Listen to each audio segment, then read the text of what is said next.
Good morning everyone. हम animal physiology के बारे में पढ़ रहे थे। प्रीवियस वीडियो लेक्चर में हमने ऑस्मो रेगुलेशन और मेम्ब्रेन परमिएबिलिटी के बारे में जो भी डिटेल में डिस्कशन थी उसको कंप्लीट किया था। उस चैप्टर को 4 पार्ट्स में हमने पढ़ा था। नेक्स्ट जो आपका चैप्टर है जो कि एनिमल फिजियोलॉजी का अब एक तरह से स्टार्ट है। जो ऑस्मो रेगुलेशन मेम्ब्रेन परमिएबिलिटी थी वो आपने ऑलरेडी पढ़ी थी एक बार पहले। प्रीवियस ईयर में भी आपने ऑस्मो रेगुलेशन या मेम्ब्रेन परमिएबिलिटी के बारे में पढ़ा था। आपको पता है ऑलरेडी कि किस तरह से सेलुलर ट्रांसपोर्टेशन होता है, क्या एक्टिव ट्रांसपोर्ट होता है, क्या पैसिव ट्रांसपोर्ट होता है, डिफ्यूजन किसे बोलते हैं, ऑस्मोसिस किसे बोलते हैं, ये सारी चीज़ें आपको ऑलरेडी पता है। आज के वीडियो लेक्चर में हम एनिमल फिजियोलॉजी अपना स्टार्ट करेंगे। एनिमल फिजियोलॉजी हम यहाँ स्टार्ट करेंगे।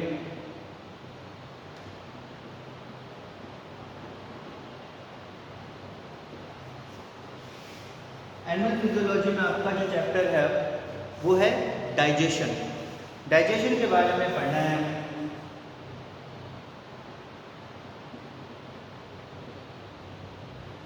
तो ये भी सीरीज चलेगी डाइजेशन की, पार्ट 1, 2, 3 इस तरह से, क्योंकि चैप्टर थोड़ा सा बड़ा है तो उसके बारे में हम कुछ टॉपिक्स कुछ पार्ट्स में इसको पढ़ेंगे।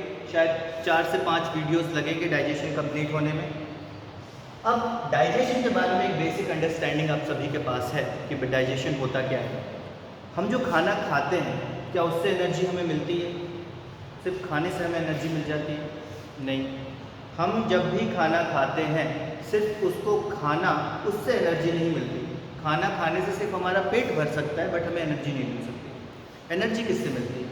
एनर्जी मिलती है उस खाने के अंदर जो न्यूट्रिशन छुपा हुआ है उसको जब हमारे सेल्स एब्जॉर्ब करते हैं तब जाके हमें एनर्जी प्राप्त होती है।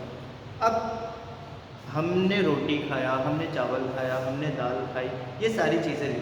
अब ऐसा तो नहीं है कि हमारे सेल के अंदर चावल जाएगा, हमारे सेल के अंदर रोटी जाएगी, ऐसा तो नहीं होता। उस चीज़ को तोड़ना पड़ता है, रोटी को तोड़ना पड़ता है, ब्रेक डाउन। रोटी को तोड़ने का मतलब ऐसे नहीं कि आपने रोटी तोड़ दी, नहीं। ब्रेक डाउन करने का मतलब कि उसके अंदर जो भी न्यूट्रिशनल क्वांटिटी है, उसके अंदर जो भी न्यूट्रिशंस है उसको निकालना, उस न्यूट्रिशन को ब्रेक डाउन करना, रोटी को इतना सिंपल बना देना। एक कॉम्प्लेक्स स्ट्रक्चर है ना, रोटी का एक कॉम्प्लेक्स स्ट्रक्चर है। मतलब वहाँ वो जो कार्बोहाइड्रेट है वो बहुत ज़्यादा अमाउंट में कार्बोहाइड्रेट है, तो वो एक तरह से पॉलीसेक्राइड है। तो पॉलीसेक्राइड की अगर अपन बात करते हैं वहाँ पे तो बहुत सारे हमें क्या कहते हैं वहाँ पे कार्ब्स जो हैं, तो कार्ब्स जो वहाँ पे मिल रहे हैं उसको हम उस फॉर्म में नहीं ले सकते। कॉम्प्लेक्स फॉर्म में हमारा सेल तो नहीं एब्जॉर्ब कर सकता। एब्जॉर्ब करने के लिए सिंपलर फॉर्म में होना ज़रूरी है। तो सिंपलर फॉर्म में किसी भी कॉम्प्लेक्स फूड पार्टिकल को तोड़ने का जो प्रोसेस है वो डाइजेशन कहलाता है। ये आपको याद रखना है। कोई भी कॉम्प्लेक्स फूड पार्टिकल को सिंपलर फॉर्म में, एब्जॉर्बेबल फॉर्म में तोड़ने का जो प्रोसेस है वो डाइजेशन कहलाता है। अब ये प्रोसेस जो है मैकेनिकल भी होता है, बायोकेमिकल भी होता है। मतलब यहाँ पे नॉर्मल कुछ मैकेनिक्स भी लगती है, मतलब जहाँ पे किसी भी प्रकार का केमिकल का यूज़ नहीं हो रहा है। और कुछ प्रोसेस जो है वो बायोकेमिकल भी होते हैं जहाँ पे डाइजेशन के लिए केमिकल का यूज़ होता है। ठीक, तो अगर आप डेफिनेशन लिखोगे एनिमल फिजियोलॉजी में डाइजेशन की, that is conversion of complex food substances into simple absorbable substances. ठीक, अगर आप डेफिनेशन लिखोगे तो conversion of complex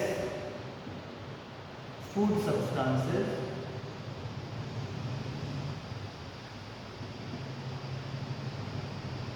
into simple absorbable, simple और ऐसे जो कि सेल के द्वारा एब्जॉर्ब किए जा सके, into simple absorbable forms.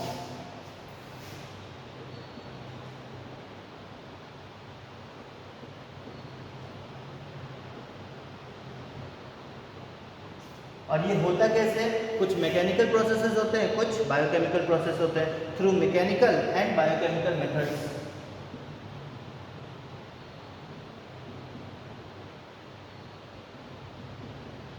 Through mechanical and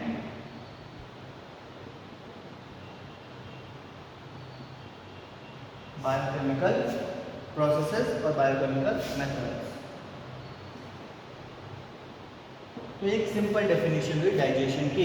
कि conversion of complex food substances into simple absorbable form through mechanical and biochemical process. जो कॉम्प्लेक्स फूड सब्सटेंसेस है, जैसे कि कॉम्प्लेक्स फूड सब्सटेंसेस में बोले तो हमारा पॉलीसेकेराइड कॉम्प्लेक्स है, प्रोटीन है कॉम्प्लेक्स है, फैट है कॉम्प्लेक्स है, इन सब्सटेंसेस को सिंपल फॉर्म में तोड़ना, ठीक है। मतलब अगर हमारे पास कार्ब है तो उसको मोनोसेकेराइड में तोड़ना, अगर हमारे पास प्रोटीन है तो उसको अमाइनो एसिड में तोड़ना, अगर हमारे पास फैट है तो उसको मोनोग्लिसराइड में तोड़ना। फैट क्या होता है? ट्राइग्लिसराइड होता है ना। फैट क्या होता है? ट्राइग्लिसराइड होता है। 3 मॉलिक्यूल्स जो एक ग्लिसरॉल का मॉलिक्यूल होता है, 3 फैटी एसिड होते हैं, तो ये ट्राइग्लिसराइड होता है। तो जितने भी फॉर्म हैं फूड के, उनको उनके सिंपलेस्ट फॉर्म में तोड़ना ताकि सेल उसको एब्जॉर्ब कर सके। इस प्रोसेस को हम डाइजेशन कहते हैं, ठीक है। अब बात होती है कि फूड कितने प्रकार के हुए। डाइजेशन तो फूड का हो रहा है, तो फूड है कितने प्रकार के, क्या क्या फूड है। अब फूड के प्रकार में हमें ये नहीं लिखना कि रोटी है, चावल है, दाल है, ये नहीं। फूड के प्रकार का मतलब है कि न्यूट्रिशन कितने टाइप के हैं, कौन कौन से टाइप के न्यूट्रिशन है। तो यहाँ पे बेसिक 3 टाइप के न्यूट्रिशन हम लिखते हैं, कार्बोहाइड्रेट, प्रोटीन और फैट। ये 3 न्यूट्रिशन है। बात करें तो यहाँ पे कार्ब्स है, मैं कार्ब्स लिखता हूँ, ओके, प्रोटीन्स हैं एंड फैट। कार्बोहाइड्रेट्स हैं, प्रोटीन्स और फैट्स, ये 3 प्रकार के हमारे सोर्स ऑफ न्यूट्रिशन या फिर सोर्स ऑफ फूड है। कार्बोहाइड्रेट की बात करें तो इसको भी फिर हम फर्दर 3 भाग में डिवाइड करेंगे, monosaccharide, disaccharide and polysaccharide. Polysaccharide जो है सबसे कॉम्प्लेक्स फॉर्म है, वो टूटता है तो डाइसेकेराइड बनता है, और डाइसेकेराइड टूटता है तो मोनोसेकेराइड बनता है, ठीक है। पॉलीसेकेराइड मतलब बहुत सारे, शुगर की बात करें तो बहुत सारे शुगर एक साथ मिल जाए तो पॉलीसेकेराइड, 2 शुगर एक साथ मिले, 2 मॉलिक्यूल एक साथ मिले तो डाइसेकेराइड, और सिंगल मॉलिक्यूल रहे तो मोनोसेकेराइड, ठीक। तो कार्ब्स की बात करें तो वो भी 3 पार्ट में डिवाइड होता है, monosaccharide, disaccharide and polysaccharide.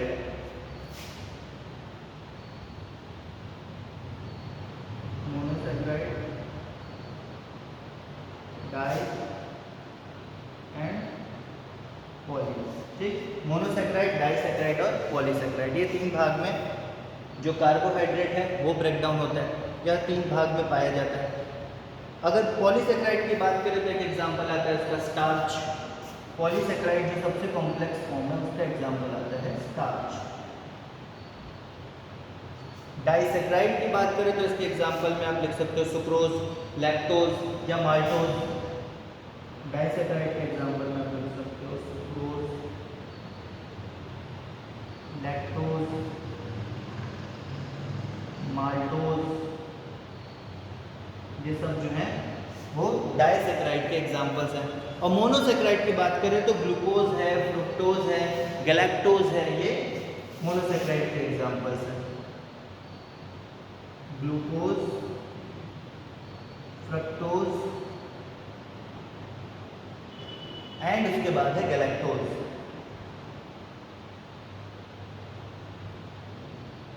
Okay, so monosaccharide के कुछ एग्जांपल, डाइसेकेराइड के कुछ एग्जांपल और पॉलीसेकेराइड के एग्जांपल, ये आप लिख लो।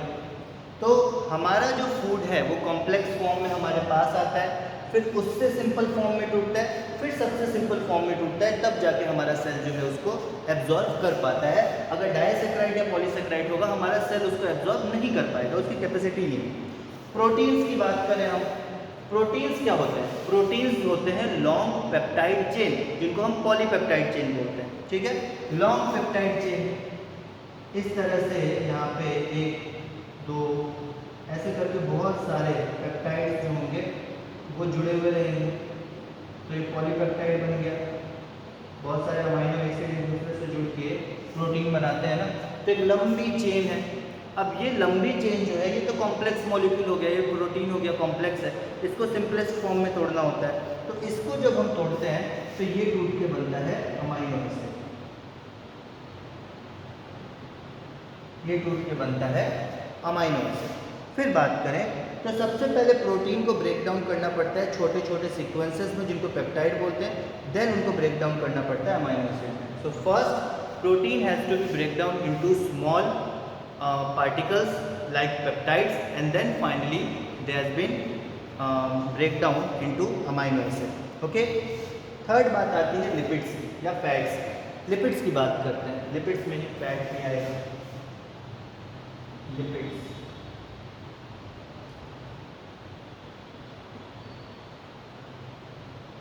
लिपिड्स की अगर बात करें, सो लिपिड्स में जो स्टोरेज हमारे शरीर में होता है या फिर जो हम खाना लेते हैं इस फॉर्म में आता है, वो है ट्राइग्लिसराइड के फॉर्म में। ठीक, ट्राइग्लिसराइड के फॉर्म में हमें न्यूट्रिशन मिला। अब इसको ब्रेक डाउन करना है। ट्राइग्लिसराइड क्या हुआ, glycerol molecule plus 3 fatty acid. Triglyceride की अगर अपन बात करें, ये क्या है, ग्लिसरॉल प्लस 3 फैटी एसिड।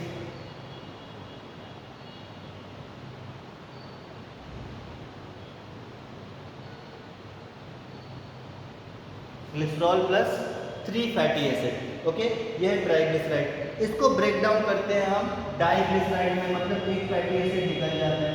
एक फैटी एसिड निकालो तो ये यहाँ पे बनता है डाइग्लिसराइड। उसके बाद फर्दर एक फैटी एसिड निकालो तब बनता है मोनोग्लिसराइड। तब जाके कहीं ये जो मोनोग्लिसराइड है इसमें बॉडी जो है वो ग्लिसरॉल और फैटी एसिड को एब्जॉर्ब कर पाती है। अगर कॉम्प्लेक्स फॉर्म में रहेगा उस समय बॉडी जो है, उस समय जो सेल्स हैं वो एब्जॉर्ब नहीं कर सकते इन सब्सटेंसेस को। ओके, इतना समझ में आया। डाइजेशन क्या है, conversion of complex food substances. जो कॉम्प्लेक्स फूड सब्सटेंसेस हैं उनको सिंपल फॉर्म में तोड़ना। ठीक है, और तोड़ने के लिए कुछ मैकेनिकल प्रोसेसेस भी लगते हैं, कुछ केमिकल प्रोसेस भी लगते हैं। ठीक, अब आगे चलते हैं। फूड कौन कौन से हैं जो न्यूट्रिशन हमारी रिक्वायरमेंट है वो कौन कौन पूरी करता है, कार्बोहाइड्रेट, प्रोटीन और लिपिड्स। बेसिक यही होते हैं, और भी हैं बट 95 से 99% जो हमारी रिक्वायरमेंट है वो यहीं से पूरी होती है।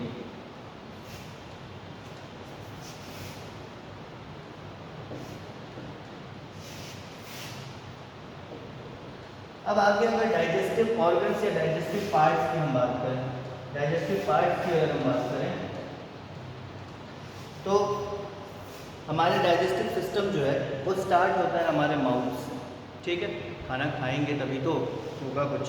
तो सबसे पहले अगर डाइजेस्टिव पार्ट्स या डाइजेस्टिव सिस्टम को हम देखेंगे, डाइजेस्टिव सिस्टम इसमें कौन कौन से पार्ट है। सबसे पहला मुख्य पार्ट माउथ। माउथ का काम क्या है, खाने को बस खाना। ठीक, माउथ के अंदर की जो कैविटी है वो बक्कल कैविटी कहलाती है। माउथ जो है ऊपर की सिर्फ ओपनिंग है और कुछ नहीं। ठीक, माउथ के बाद पार्ट आएगा आपका buccal cavity. Mouth then buccal cavity. Buccal cavity में काफ़ी प्रोसेसेस होते हैं। बक्कल कैविटी में ग्लैंड्स मौजूद रहते हैं, बक्कल कैविटी में सलेवरी ग्लैंड्स मौजूद रहते हैं। ये सारी चीज़ें जो है बक्कल कैविटी के अंदर मौजूद रहती है। बक्कल कैविटी के बाद जो बात आती है वो होती है फेरिंग्स। इन सबको हम डिटेल में पढ़ने वाले हैं one by one. So mouth, buccal cavity, then pharynx. Pharynx जो है एक पैसेज है। फेरिंग्स जो है बाइफर्केट करता है, मतलब एक रेस्पिरेटरी ट्रैक्ट जाता है, दूसरा डाइजेस्टिव ट्रैक्ट जाता है। तो फेरिंग्स जो है वो पॉइंट है जिसके बाद दो ट्रैक डिवाइड होते हैं, एक रेस्पिरेटरी ट्रैक जो लंग्स में जाता है, एक डाइजेस्टिव ट्रैक जो ईसोफेगस के थ्रू हमारे स्टमक में जाता है। ठीक, फेरिंग्स के बाद बात आती है, क्योंकि डाइजेस्टिव सिस्टम इसलिए अब आएगी ईसोफेगस, जो कि एक डाइजेस्टिव पैसेज है। ईसोफेगस जो है डाइजेस्टिव पैसेज है, एक पाइप है, एक नलिका है जिससे खाना जो है नीचे की तरफ जाता है स्टमक के पास। फिफ्थ पोर्शन आता है स्टमक।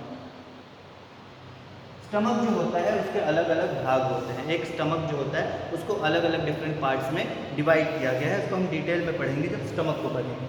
स्टमक के बाद बात आती है स्मॉल इंटेस्टाइन की। स्मॉल इंटेस्टाइन भी डिफरेंट पार्ट्स में डिवाइडेड है। स्मॉल इंटेस्टाइन भी अलग अलग भागों में डिवाइडेड है, इसके अलग अलग पोर्शंस है। स्मॉल इंटेस्टाइन जितना लंबा है तो एक स्टार्टिंग पॉइंट, एक एंड पॉइंट, ये सारी चीज़ें जो है आपको अभी हम पढ़ेंगे आगे आने वाले वीडियोज में। ठीक, फिर है लार्ज इंटेस्टाइन।